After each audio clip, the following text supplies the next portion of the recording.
we're going to walk through the member portal and give you guys an idea of how to get the most out of our website and some of the different tools available through Chambermaster.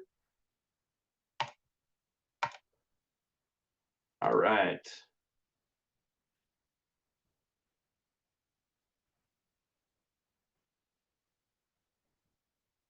So I'm going to start with where to find the login, because that is probably the most important piece of it, is knowing where you can get access to the portal.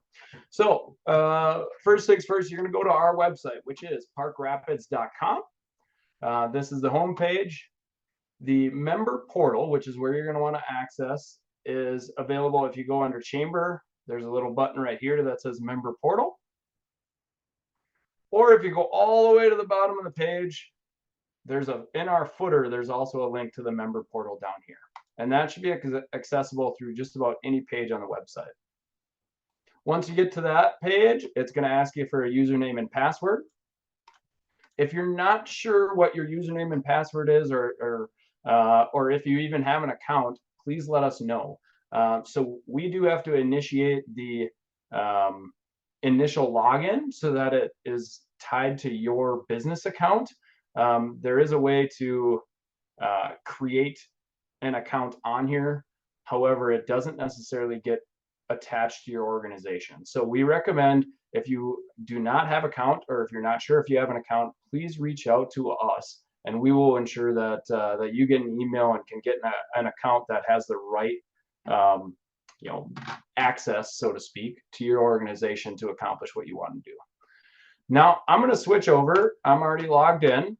So I'm logged in under the Park Rapids Amateur Hockey Association. I happen to be a board member on their organization, so I feel a little bit okay about messing around on the back end of their organization and adding a few things as we go along here. So once you log in, this is where you're going to end up. This is a little dashboard area. There's a few things to kind of pay attention to. On the right hand side, there's this member profile. It'll show you how much of your company profile is updated or completed. You can click on this update and it'll take you right to some areas where you can add additional information. I'm going to start by actually walking us through some of the shortcuts first. So on this left hand area here, let's start with the personal information. So this is your profile as an individual representative of the organization. As you can see, just a lot of basic contact information. You can add a bio. This part down here is really valuable in terms of, who is the primary contact for the organization, who's the billing contact.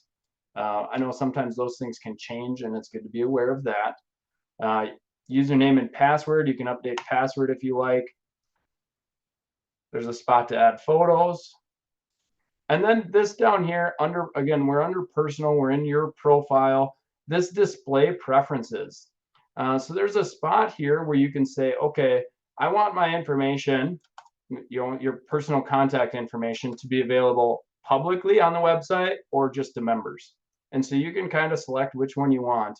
And I'm going to give you just an example of what that looks like on the front end of the website. So Edward Jones is one of our members. Dan Pike is our chair of the board, and can see here this rep contact information here. This little spot, this little square, is from that section that I just showed you.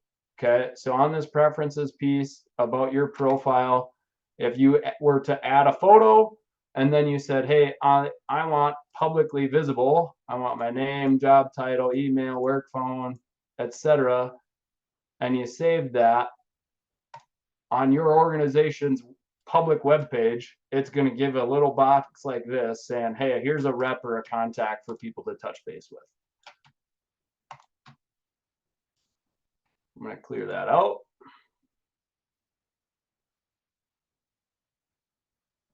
Now within the account settings, I'm going to switch over on the company side. And again, so this, in the company side of it, this is where you're going to adjust or update some of the general information that you would want on your organization's web page within our website. And just to give an example, before we go through some of this stuff, what that public facing side would look like, I have another one where our board members pulled up here as just an example. So Good Life Cafe, you know, we have general address information, email, phone number. There's a spot to list your hours, driving directions. You can provide a description of your business, your organization. There's a spot to add image gallery. And obviously, if you wanted to add the rep contact info down here, there's places to add video, etc. On the back end, what that now kind of looks like here. So here's that general contact information. Who's the phone, who's the email, the address for the map. There's a spot to add, you know, when you were established, if you were interested.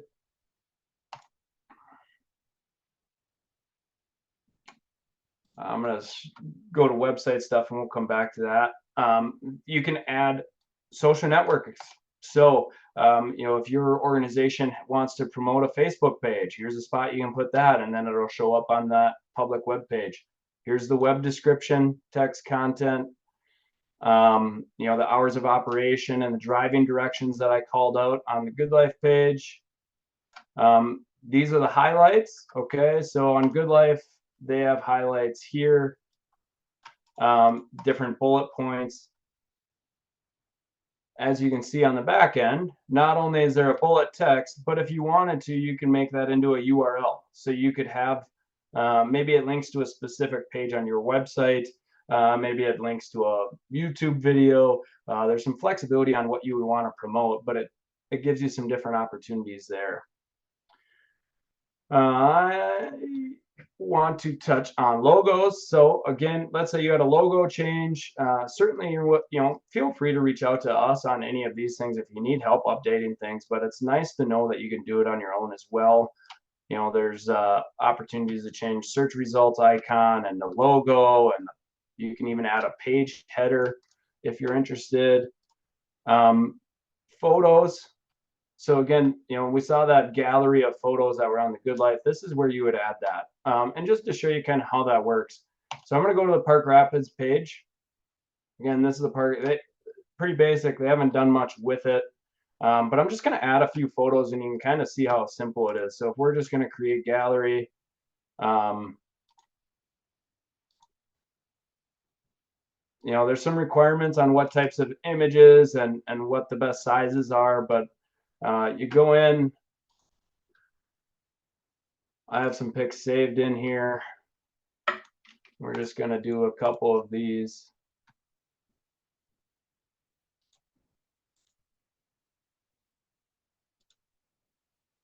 You can add, you know, you can adjust the position of them and a caption, can add more pictures.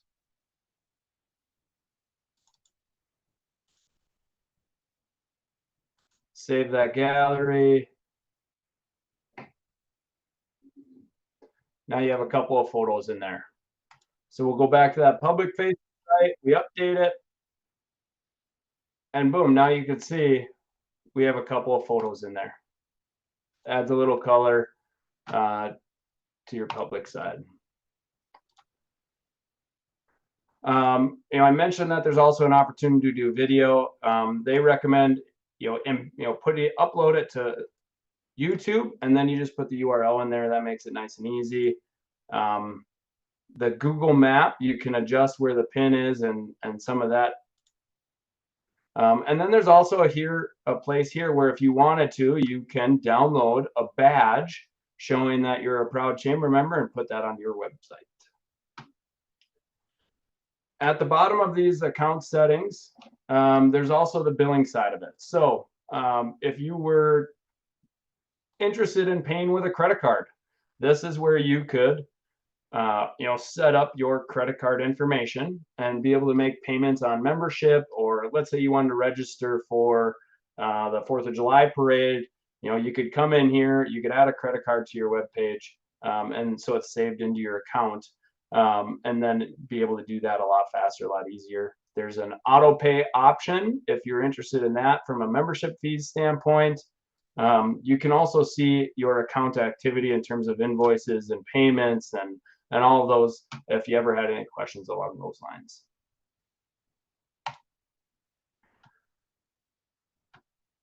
Now I'm going to just go through the hot deals, news releases, job postings, and events real quick. A lot of these are pretty similar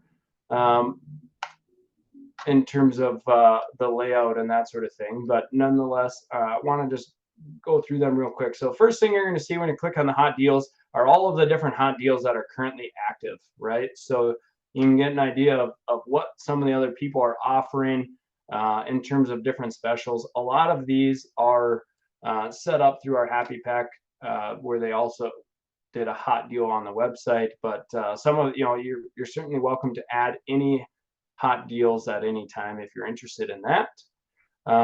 If you want to add, again, right up top here, there's a title of what the deal is. You can select a category for your organization, the tagline. Here's a spot to put the description of what the deal is. There's a place to add graphics for this, what the hot deal is, as well as the start date and the end date of the offer, who the contact is, and all of those deals. Now, once you're done, you'll go in, you'll submit for approval, and then that will get sent to us, and we do have to approve them before they go live. So that is something that we keep a pretty close eye on, and we try and get them approved and pass along as quickly as possible. We try and do two things on that. One, make sure that nothing inappropriate is added. That's never really been an issue, but more frequently it's just double checking that all of the necessary information is in there, and there's no misspellings or anything like that. We try to do try to catch any errors that may be submitted.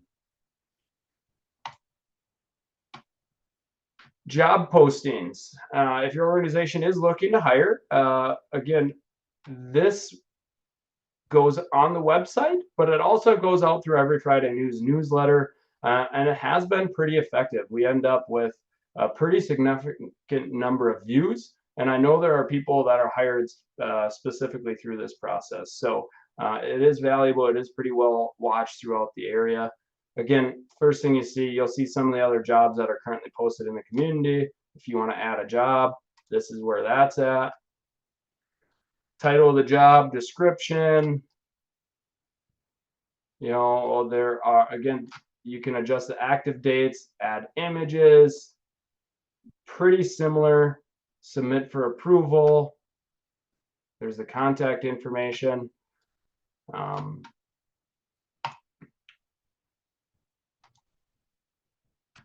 Hopefully I'm not going too fast, but they end up being kind of similar.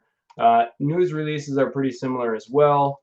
And you can add a news release, when do you want it published, what's the name of it,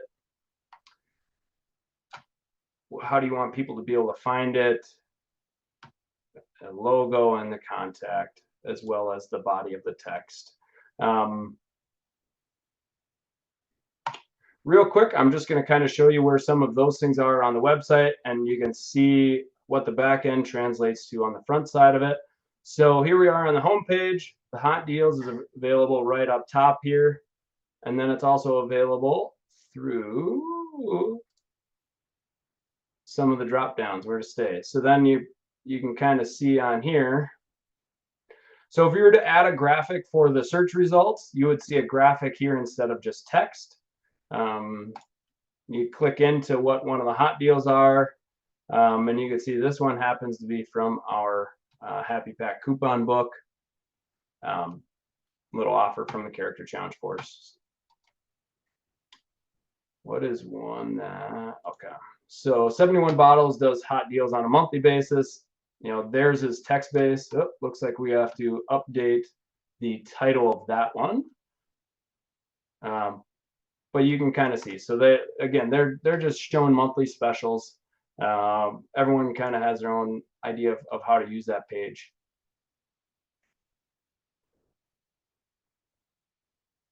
Job postings are under Chamber Job Search, and again, these also go out in Every Friday News e-newsletter. the search thing is going to be the entity. We'll click on one here and you get a sense of what that, so you could put a graphic in there if you wanted to. This graphic was put right into that description box. There is a place to add an image to that. It can be text-based as well. Which one is, I know Lamb Weston does a text-based job description. So here we are, there's the name of the job, summary, job description, who to contact, etc.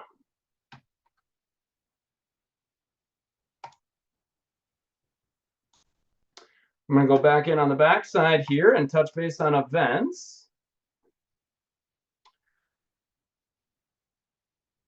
Add events right at the top. Again, here's our listing of the events that are currently in the system. We can go into add event. It's pretty similar setup here. We're going to have, the name of your event, the dates, the hours. You can add if it's a recurring. So we do have a few organizations or businesses that have recurring events. Maybe it's a weekly, maybe it's every month, but you can set it up so it actually happens automatically if you're interested, rather than having to go in and do 8 or 12 of them at a time. If it's a recurring event, you can do it. You can enter this once and it'll set them up going forward. Description of the event. I mentioned being able to add a photo. Within this description, here's a little photo button. So if you wanted to do a graphic instead of text-based, maybe you already created a graphic for social media and it's just easier to plop that in rather than writing the text up. You just click on this image and you can add in that image.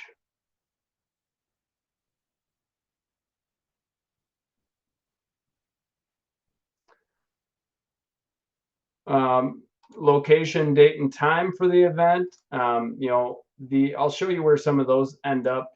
These end up towards the top of the page, even above the description information for your event, but you can add the date and time. There's a section for fees if you do have fees associated with it.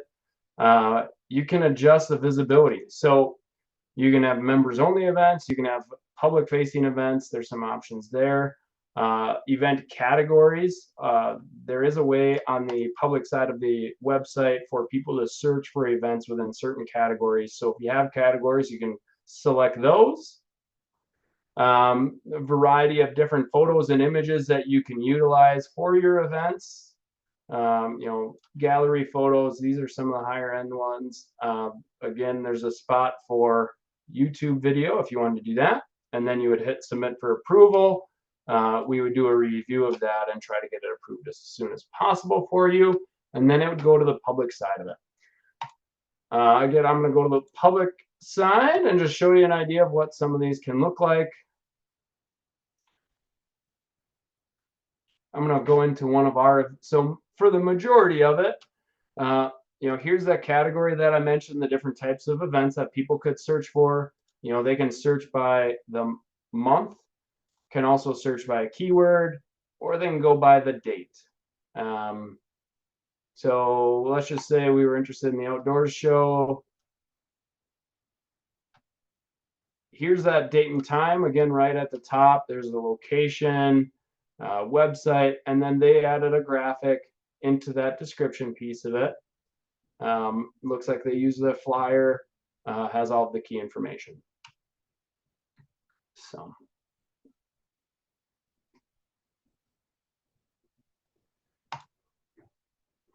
All right. Now, I'm going to just run through a couple of things on the top side of it really, really quick because we're getting close on time. I want to make sure there are chances for questions in case anybody has some. This directory is for chamber members as well as different contacts. So if you were looking to find a, who should I reach out to of a chamber member, you would be able to look through this directory. We talked about the events. On this resources side of it, there are some different documents and things like that about some of the things we've just talked about, training documents and videos. So, you should be able to access this video via our YouTube channel, but you would be able to access some additional resources on here if you were interested in getting a little refresher. The reports side of it, this is basically shows the engagement level of people on all of your different listings on our website. So there's the total views and impressions, member page views, job postings, hot deals, search results, all. This is kind of a summary page, but you could dive in here and it'll show you like a graph over the past year of how many people are going on your website. Or going on your web page? Are they traveling to your website from the web page? You can adjust the dates. There's a full breakdown. There's just a lot of depth. If that e-referrals and the website engagement on our website is a value to you, this is a great place to kind of go to and get a sense of how prevalent and how visible your web page is within our website. News, this is an overview of the some of the things we already talked about, the hot deals, news releases, job posting, and then settings goes back to your account settings for the personal, company, and billing.